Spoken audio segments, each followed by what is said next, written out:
what we are going to attempt to model right now is coaching through questioning. I have challenged myself to only ask questions when I talk to teachers. It's very difficult, but I really started to do it last year, and I'm getting better at it all the time. So one thing we're going to attempt, these are the things we're going to attempt to model, is coaching through the questioning and giving feedback. We're really working on feedback at Bruce Drysdale, specific and focused. And then the other thing we're going to try to model is identifying the depth of knowledge together. And then he's going to try to coach me to think of how it could be different. Okay? All right, we're on. So Chris, I was so excited to get to be back in your room the other day, and you know, at our school we're really digging into depth of knowledge. So as I go around, I'm seeing mostly DOK1 and DOK2. So I was really excited when I saw your learning target up, and it said that students had to take notes focused on determining the theme of stories.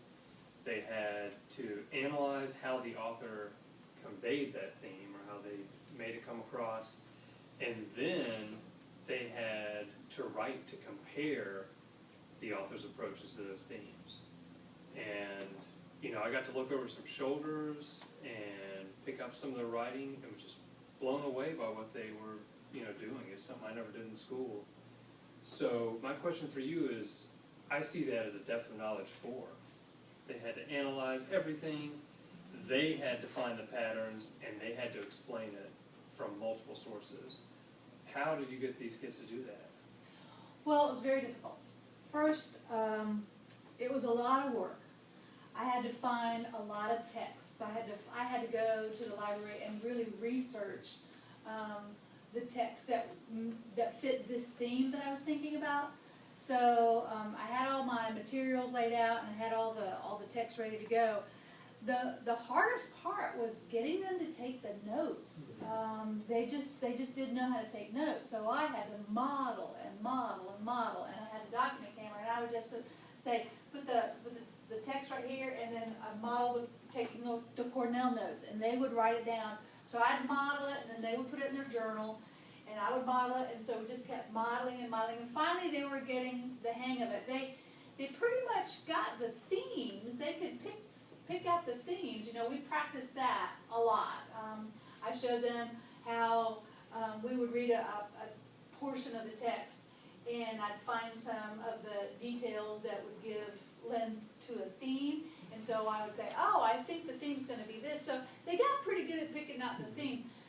They were really terrible at finding the explanations of the theme. So we got out the Cornell notes again, and I modeled again that they would use this statement right here. Aha, this is a clue right here to the theme, write that down.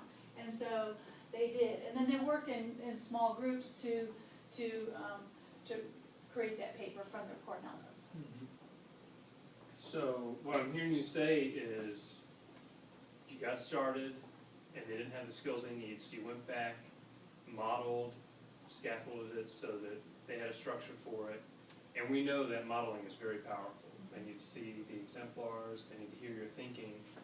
So what it makes me wonder is, for that note-taking, that first step, after you did all that modeling, how well do they do when they did it on their own?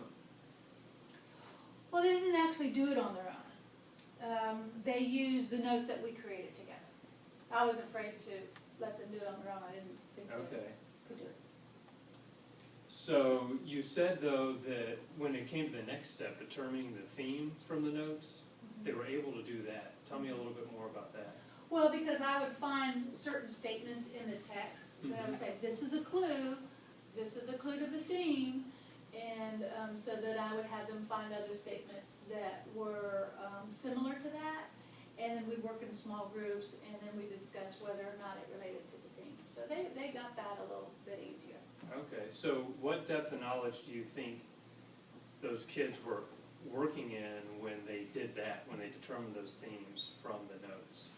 In their small groups? Mm-hmm. Well, I think they probably depth of knowledge 3 because they had to analyze the text and they had to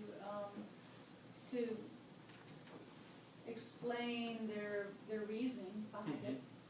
Okay.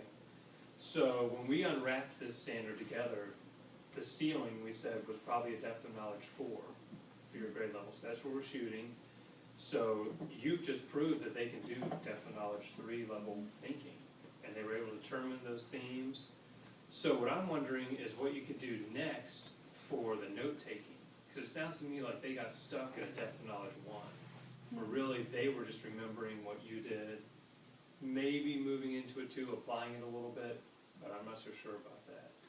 Well, maybe I could let them choose some of their text and let them work in small groups and try to take their own notes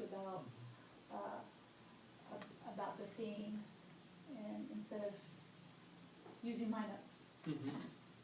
So then what level of depth of knowledge will that take that task up to? Probably a level 2. Okay. Because they still won't do a lot of analyzing yet, and they'll just. I would be afraid to. I don't think it's level 1 because they're not copying, Mm-hmm. but they do have to look at the work and draw the important parts of the text out for notes. Okay. So I hear you saying they're going to go back and do some notes up to a depth of knowledge 2. Then they're going to determine the theme up to a depth of knowledge 3. So that's the kind of thing I want to come back and I can look at with you next time.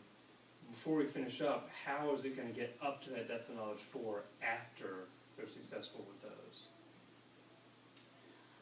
Well, if we do this again, perhaps they could do the research. Mm-hmm.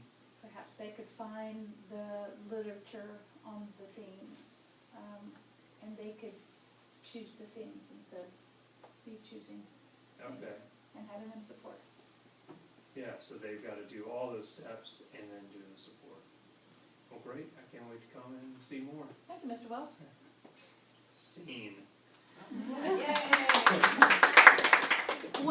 What's tricky sometimes is when you go into a classroom and you think, oh my gosh, these kids are really thinking, look at this work, this is Yeah. great.